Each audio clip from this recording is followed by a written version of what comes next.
Rosida dari Sekolah Luar Biasa Matahati.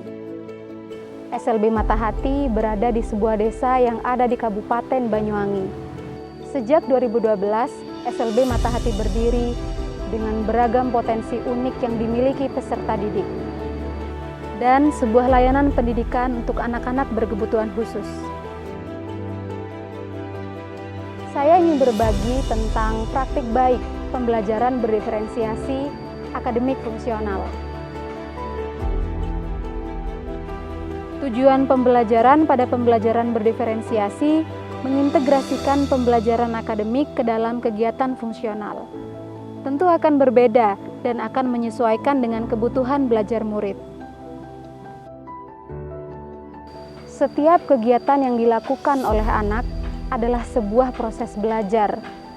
Dimulai dari contoh paling kecil, anak-anak datang ke sekolah, mereka menaruh sepatu, mereka menaruh tas, itu adalah sebuah konsep belajar. Mereka belajar tempat, mereka belajar kedisiplinan, dan mereka belajar kemandirian.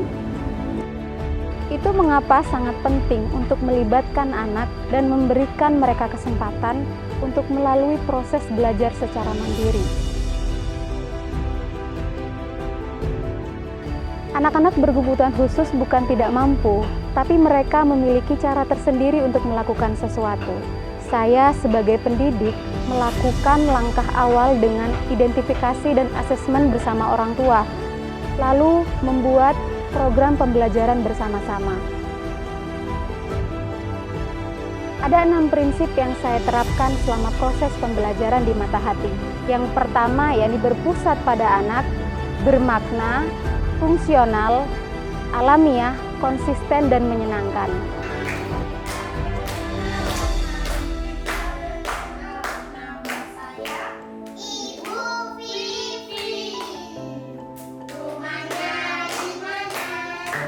Di Matahati saya menggunakan pembelajaran akademik fungsional, di mana saya memasukkan unsur akademik ke dalam kegiatan. Contohnya, dalam kegiatan berbelanja, anak-anak belajar matematika, anak-anak belajar bahasa Indonesia, dan anak-anak belajar banyak hal. Mereka belajar konsep uang, mereka berinteraksi dengan pemilik warung, mereka belajar jual beli, dan proses pembelajaran yang sangat menyenangkan, sama sekali tidak membebankan anak-anak.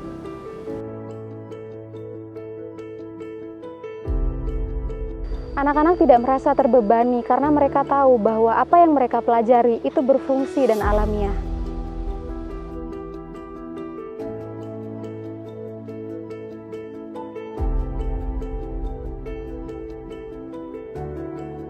Dalam kegiatan pembelajaran berdiferensiasi akademik fungsional, anak-anak belajar membuat jus.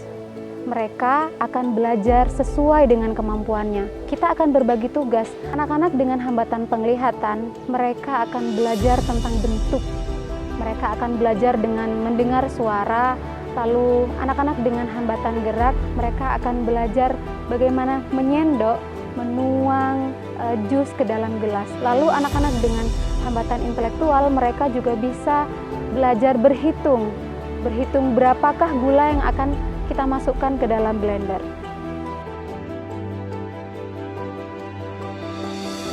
Di sesi akhir atau refleksi, biasanya anak-anak akan mereview seluruh kegiatan yang kita lakukan dari pagi hingga siang. Mereka akan bercerita, mereka berbelanja, mereka berkebun, lalu mereka memasak. Di akhir pembelajaran, anak-anak yang suka melukis, maka mereka memilih untuk mewarnai. Anak-anak dengan hambatan penglihatan, mereka lebih memilih untuk bercerita dan menulis menggunakan braille. Beragam dan sesuai dengan masing-masing kebutuhan belajar anak.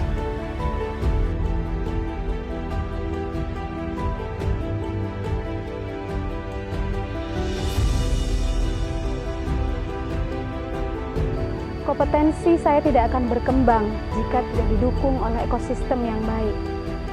Setiap usai pembelajaran, saya akan mendiskusikan dengan rekan sejawat. Saya akan berbagi tentang pengalaman hari ini bersama anak-anak, lalu mendengar cerita dari guru-guru yang lain tentang pembelajaran yang hari ini dilakukan oleh anak-anak yang lain. Saya Novi, mama dari Davita Niza. bersekolah di SLB Matahati. Saya sebelum sekolah di SLB Matahati, anaknya terkesan manja, apa-apa harus mamanya gitu, apa-apa harus saya bantuin.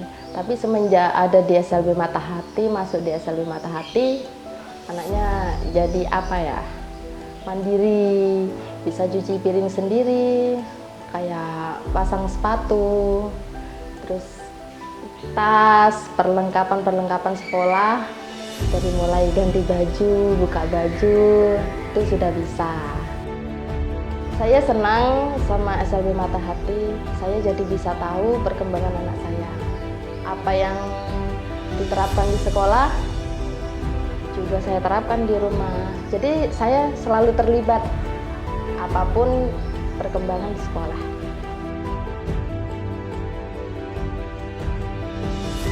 Mana pendidikan bagi saya adalah bagaimana ketika kita bisa menjadi baik dari versi diri sendiri, lalu kita bisa berbagi pada sekitar dan orang lain.